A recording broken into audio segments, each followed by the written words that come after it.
Me llamaba el pastor esta mañana para predicar. Estoy un poco malo de la garganta porque ha llegado el calor, más me he puesto el aire al máximo.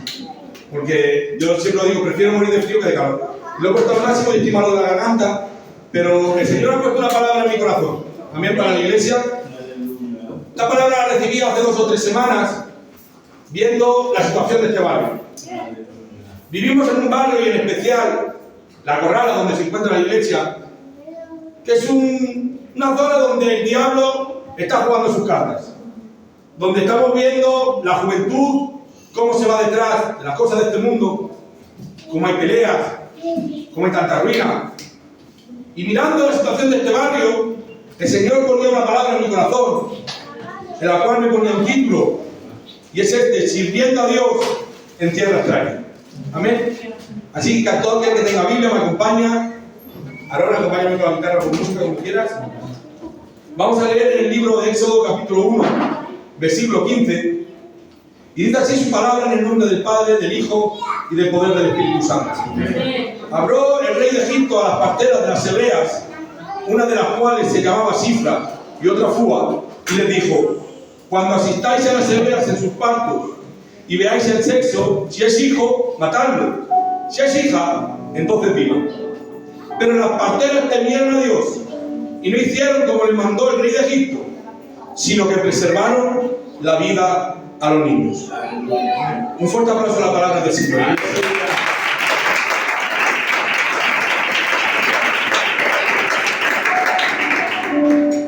Esta es la historia de Sifra y de Fúa. Seguramente 2 mujeres de las cuales no solemos hablar mucho, pero que fueron mujeres que supieron marcar la diferencia. Fueron mujeres que hicieron un gran acto de fe. Fueron capaces de enfrentarse a nada menos que a un faraón en el reino de Egipto. 2 mujeres que, si las hubieran incluido en el libro de Hebreos, en el capítulo 11, hablando de los héroes de la fe, seguramente a ninguno nos extrañaría que estuvieran aquí. Porque tuvieron un gran acto de fe en mitad de una tierra que era una tierra extranjera. Le dijo al faraón: cuando las hebreas tengan hijos, si es varón, matadlo; si es hembra, dejadle vivir. Pero déjenme un minuto explicar el contexto histórico para ver por qué habían llegado hasta esta situación. Si vamos al final del libro de Génesis, la Biblia nos habla de la vida de José, aquel hombre, hijo de Jacob, que sus hermanos habían traicionado, que le habían vendido como esclavo, y que por varios giros del guión ha terminado siendo el segundo en la tierra de Egipto. Después de Faraón estaba José. Ha pasado el tiempo, ha llegado un gran hambre a la tierra, y han ido a parar en Egipto los hermanos de José, y después su padre Jacob. Se han reconciliado, han hecho las paces, y dice la Escritura que José, sus hermanos y toda su descendencia habitaron en Egipto. Pero ha pasado el tiempo, José, Jacob, sus hermanos y toda aquella generación han muerto. Y ahora dice la Escritura que el pueblo de Israel, estando en Egipto, ha crecido, ha aumentado. Dice que se encontraba por toda la tierra. Pero de igual manera que ha nacido una nueva generación, ha nacido un nuevo faraón, el cual no conoce al pueblo de Israel. Y viendo que eran numerosos, ha dicho a sus consejeros: este pueblo es numeroso. Si se enfrenta un enemigo contra nosotros y se une a él, seguramente utiliza esta ocasión para huir de la tierra. Pues vamos a hacer algo. Vamos a hacer que trabajen en el campo, que empiecen a hacer los ladrillos. Vamos a empezar a que hagan ciudades para nosotros. Vamos a aumentar en las cargas, para que así este pueblo no crezca. Y así empezó el primer cautiverio del pueblo de Israel. El pueblo de Israel durante un tiempo creyó que estaba siendo bendecido en Egipto. Durante un tiempo creyó que era el lugar donde Dios quería que estuvieran. Pero el lugar que ellos creyeron que eran de bendición ha terminado siendo un lugar de esclavitud. Y es que lo importante no es donde uno quiera vivir, de la forma que uno quiera vivir. Lo Lo importante es saber dónde quiere Dios que yo viva. De qué manera quiere Dios que yo viva. Porque Dios no había prometido a Israel la tierra de Egipto. Dios no mandó que viviera en Egipto. Dios no mandó que la conquistaran. Y esto lo sabía José. Dice que antes de morir José dice: de aquí a un tiempo visitará el Señor y os llevará a la tierra a la cual fluye leche y miel. Esa tierra es la que había prometido el Señor para el pueblo de Israel. Pero claro, como ellos pensaban que como estaban siendo multiplicados y enriquecidos, pensaban que era el lugar que Dios quería que estuvieran. Y aquel lugar de bendición terminó siendo un lugar de esclavitud. Me voy a sentar libre, pastor, en esta tarde. Hay personas las cuales viven en lugares que creen que están siendo bendecidos, sin darse cuenta que son lugares que les pueden buscar la ruina.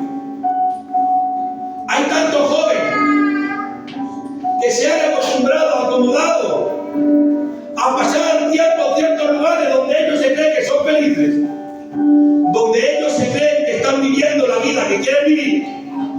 Se han acostumbrado a vivir, y perdonarme la expresión, en 4 partidas, en 4 salidas, en 4 veces trasnochar, y ellos piensan que son felices y piensan que es el lugar donde van a ser bendecidos, y no se dan cuenta que es el lugar que les puede buscar la ruina. Hay personas que se han acomodado en su propio razonamiento, que son capaces de ponerse en el lugar del otro, que son capaces de perdonar, que no son capaces de humillarse, gloria al Señor, y no se dan cuenta que ese es el lugar donde Dios no quiere que vivan. Hay una ciudad donde mucha gente se ha acomodado pensando que es el lugar bueno, en esa ciudad llamada pereza, y se creen que en ese lugar están siendo bendecidos, porque en la pereza no hay obligación, en la pereza no hay retos, en la pereza no hay sueños, y no bajan al culto, no buscan la presencia del Señor, no escuchan la palabra, no escuchan las alabanzas, y ellos piensan que es el lugar donde Dios quiere que estén, porque dicen en su propio interior, creyendo que llevan razón: no me hace falta bajar al culto, no me hace falta congregarme para servir a Dios. Y es verdad que bajar al culto no te da la salvación, pero cuando uno deja de bajar al culto es una evidencia que su vida espiritual está en caída. La pereza es un lugar donde te puede buscar la ruina hablando espiritualmente. Mucha gente, y esto es lo peor, se ha acomodado en una ciudad llamada pecado, porque la ciudad llamada pecado primeramente es llamativa. Ante los ojos gusta. Si pudiéramos hablar en esta tarde del hijo pródigo, le diríamos: pero no ves que el Padre no quiere que vivas en el mundo, que el Padre quiere que vivas en la casa. Porque dicho sea de paso, el hijo pródigo no vas a heredar el mundo, si vas a heredar algo, que es lo que está en la casa. Nosotros no vamos a heredar lo que hemos trabajado en la tierra, porque la herencia que el Señor y nuestro Padre nos ha dado es una herencia espiritual. Pero el pródigo se marchó, y durante un tiempo pensó que era el lugar donde él tenía que vivir. Disfrutó, malgastó, pasó tiempo con amigos, pero lo que para él era un lugar de alegría terminó siendo un lugar de ruina. Porque el que se aleja de la casa del Padre, tarde o temprano, paga consecuencias. Había un matrimonio llamado Elimelech y llamado Noemi. Noemi es su nombre, la que significa dulce. Vivían en Jerusalén, donde se adoraba al Señor, donde se glorificaba al Señor, donde estaba su presencia. Pero ha llegado un tiempo de hambre, el tiempo de la prueba, el tiempo del dolor, donde uno tiene que soportar. Pero dice la Escritura que Noemi y Elimelech se han ido a vivir a los campos de Moab. Se han marchado de Jerusalén, ellos con sus 2 hijos. Y durante un tiempo pensarían que era el lugar donde ellos tenían que vivir, porque dice que los hijos se casaron, que ellos consiguieron trabajo en el campo, pero lo que ellos pensaban que era el lugar de bendición terminó siendo para ellos el lugar de su ruina. Porque ha pasado el tiempo y en los campos de Moab ha muerto Elimelech. En los campos de Moab han muerto sus 2 hijos. Ha pasado el tiempo y una de las nueras se ha ido. Y ha dicho Noemi a su nuera Ruth: vamos a Belén, vamos a la casa de pan. Y cuando ha entrado por las puertas de Belén, han visto a Noemi y han dicho: esta no es Noemi, esta no es la dulce, esta no es la que su nombre quiere decir dulzura. Porque claro, cuando vivía en Jerusalén, cuando vivía en la presencia del Señor, era la dulce, pero tiene que decir Noemi. No me llaméis Noemi, ya no me llaméis más la dulce, porque ahora soy mala, ya no soy dulce, ahora soy la amarga. Porque cuando uno vive fuera de la presencia del Señor, te tengo que decir que tarde o temprano se pagan las consecuencias. Porque el pecado al primero es llamativo, pero luego te puede buscar una gran ruina. Lo bueno, que siempre había lugar para que Noemi volviera a Belén. Siempre hay tiempo para retroceder y volver al lugar donde Dios quiere que vivas. Porque cuando volvió el hijo pródigo, volvió sin valor, sin vestidura, sin anillo. Y cuando el padre le da la vestidura, le da los zapatos, le da el anillo, ¿entendió algo? Y es que cuando uno vive en la presencia del Señor, el Señor lo dignifica. Amén. Y aquí se encontraba aquel pueblo, viviendo en un lugar donde Dios no quería que viviera. Pero ahora ha visto algo el faraón. Contra más los oprimían, más se multiplicaban. Entonces ha pensado algo: ya está, cuando nazcan, matamos a los varones, así no hay una nueva generación. Pero dice la Escritura que Faraón llamó a dos parteras, dos simples mujeres, llamadas Sifra y llamada Zuma. Aquí el poderoso pastor, el importante, el que tenía privilegios, era el Faraón. Pero la Biblia no recalca el nombre del Faraón, recalca el nombre de dos simples mujeres. ¿Saben por qué? Porque a Dios no le agrada aquel que tenga posiciones y que tenga puestos y que tenga fama. A lo que Dios le agrada es aquella persona que es obediente a su palabra. Amén. El que es obediente al Señor le agrada. Amén. Por eso tiene que decir: de Faraón no diré nada, pero tú has sido obediente, aquí te daré un nombre. Aleluya. El que quiera agradar al hombre buscará puestos. El que quiere agradar a Dios buscará la obediencia. Amén. Por eso Saúl, aunque Dios le ha desechado, aunque le ha quitado del reino, él quería agradar a los hombres. Y le tiene que decir a Samuel: Samuel, justifícame delante de los ancianos. Pero sin embargo, el que quiere agradar a Dios irá en busca de la obediencia. Y cuando uno es obediente a Dios, tenlo claro, que el Señor te da su sello de aprobación. Por eso tiene que decirle el mismo Señor a Satanás: ¿no has considerado a mi siervo Job, temeroso de Dios, apartado del mal, que no hay nadie como él? Era tan obediente Dios que tuvo que darle sello de aprobación. Porque al Señor le agrada aquel que es obediente. Mira, cuando uno se pone de pie, es símbolo de respeto y símbolo de aprobación. Cuando un rey viene a un lugar, todo el mundo se pone de pie, por respeto y por aprobación de que es el rey. Llevado hacia nuestro pueblo, cuando uno se encuentra sentado y viene un hombre anciano, un hombre de respeto, lo primero que hace es levantarte y saludarte, señal de respeto y en señal de aprobación.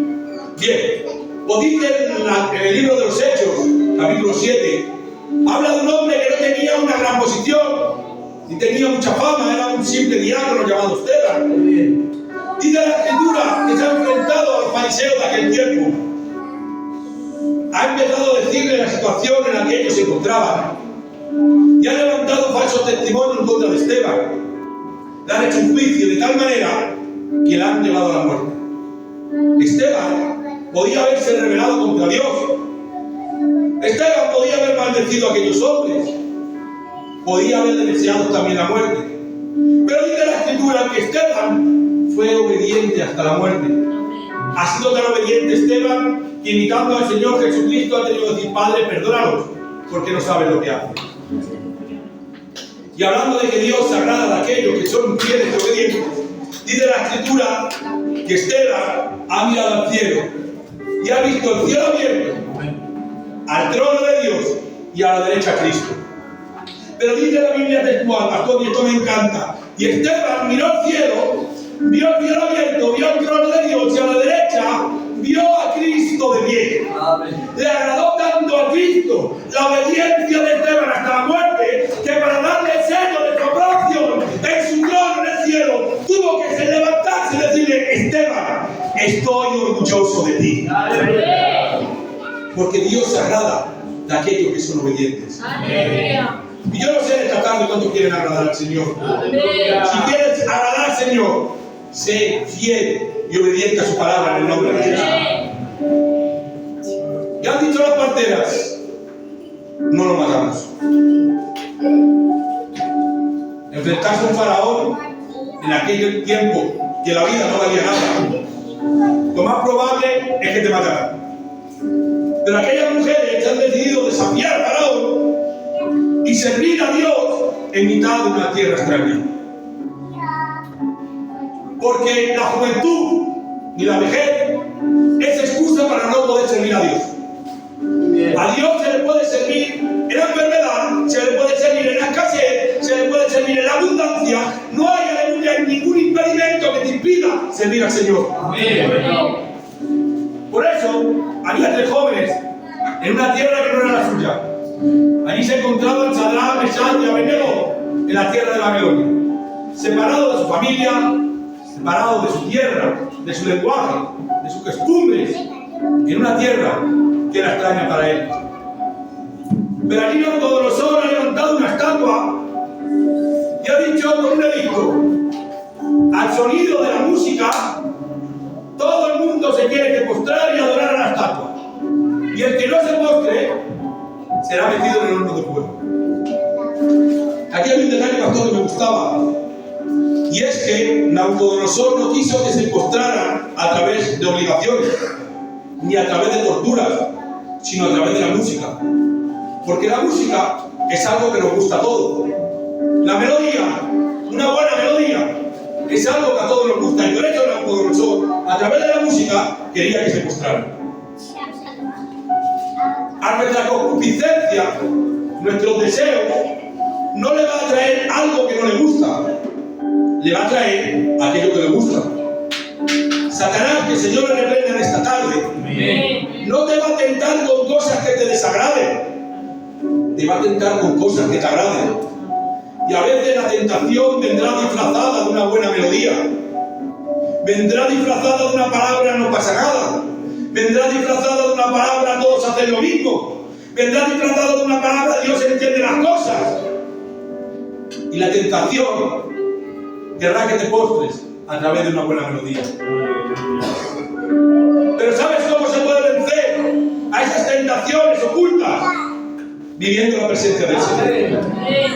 El que vive la presencia del Señor, venga como le venga, aleluya, los ataques del enemigo, el Espíritu le revela aquello que no viene de parte de Dios.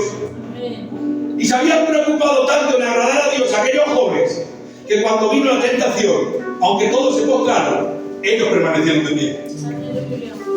Ha sonado la música, pastor, el pueblo se ha humillado, ha adorado, pero ha habido 3 jóvenes que se han quedado de pie. Consecuencia de quedarse de pie, ir al horno de fuego. Consecuencias de no ir a la corriente de este mundo es que a veces la gente no te entenderá. Es que a veces la gente te apartará. Es que a veces la gente te criticará. Las consecuencias habían sido estar en el horno de fuego, pero el beneficio había sido que Cristo estaba en el horno de fuego. Porque cuando uno es obediente y es fiel a Dios, entiende algo, que el que mejor paga es Dios.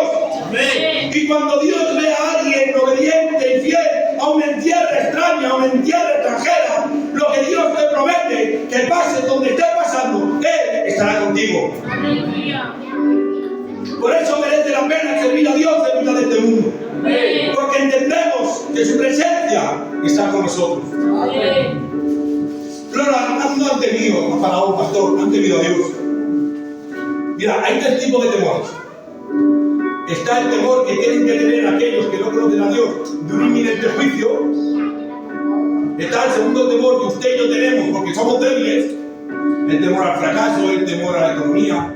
Por eso el Señor tuvo que venir alentándonos diciendo: no temáis. Y luego está el otro temor, que es el temor que tenemos los hijos de Dios hacia Dios. Un temor basado en el respeto, basado en no dañar a nuestro Padre, basado en agradar a Dios. Pero, ¿por qué temieron estas partes? ¿Por qué no mataron a aquellos niños? ¿Acaso había una ley que dijera que no se podía matar a los niños? La ley todavía no había sido dada. Entonces temían a Dios porque le tenían un respeto de amor y de fidelidad y no querían dañar a su pueblo. No le hacía falta obligaciones para temer a Dios. Porque tengo que decirte algo: si tu temor está basado en las provisiones y no en el amor, eso no se llama amor. Cuando tu temor no está basado en el respeto y si en las provisiones, ¿sabes cómo se llama? Dictadura. No hago algo porque temo el castigo que puede llegar hacia mi vida.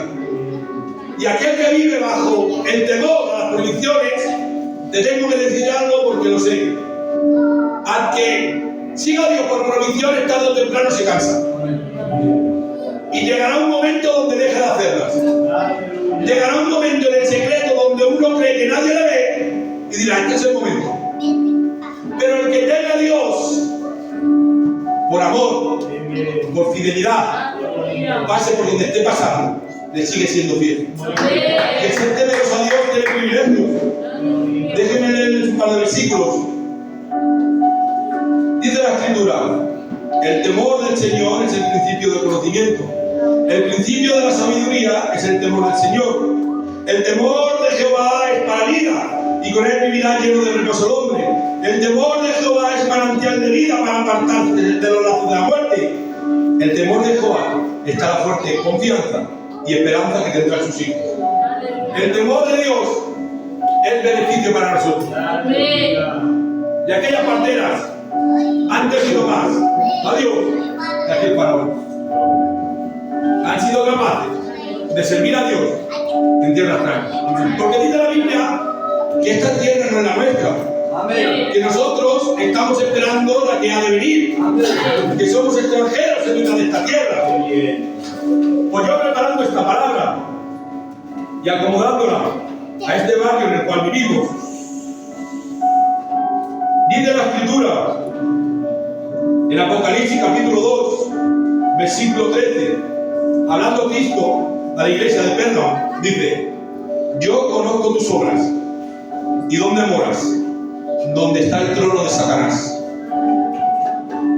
Ya era fuerte donde vivía esta iglesia, donde estaba el trono de Satanás. ¿Por qué dice esto la Escritura? Bien, en Pérgamo era una ciudad que era politeísta. Creían en diferentes dioses. Creían en Zeus, creían en todos los dioses griegos. Allí también había templos en los cuales se adoraba a Zeus. Allí también se adoraba, como si fuera un dios, la medicina. Había incluso templos en los cuales se adoraba a la medicina. Era un pueblo idólatra. Porque la idolatría es el pecado que Dios ha aborrecido siempre desde el principio. Y allí estaba ese pueblo, idólatra. Pero en mitad de aquel pueblo, una iglesia. Y esto me representaba a mí la iglesia de la Gavia. Vivimos en un barrio de tanto pecado. Vivimos en un barrio de tanto odio. Vivimos en un barrio donde la policía se encuentra 24 horas. Pero en mitad de este barrio se encuentra esta iglesia. Y ahora le dice el Señor a la iglesia de Pérgamo: sé que habita donde está el trono de Satanás. Pero dice algo: pero retiene mi nombre y no han negado mi fe. Allí se encontraba el mismo trono de Satanás, pero había una iglesia que permanecía fiel. Había una iglesia que no había renunciado a vivir una vida en obediencia. Mira, si Dios ha levantado esta iglesia, que no es por mano de hombre, que es por mano de Dios, en mitad de este barrio, es porque Él quiere que seamos instrumentos útiles en sus manos.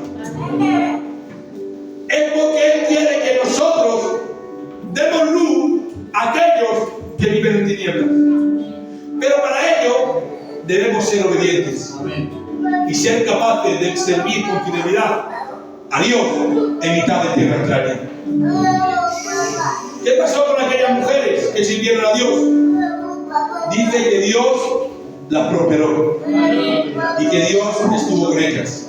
Iglesia, lo creo, si somos capaces de servir con fidelidad y obediencia al Señor, no solamente que el Señor va a estar con nosotros, sino que el Señor se va a utilizar de nosotros para que esta obra se lleve en aumento en el nombre de Jesús. Amén.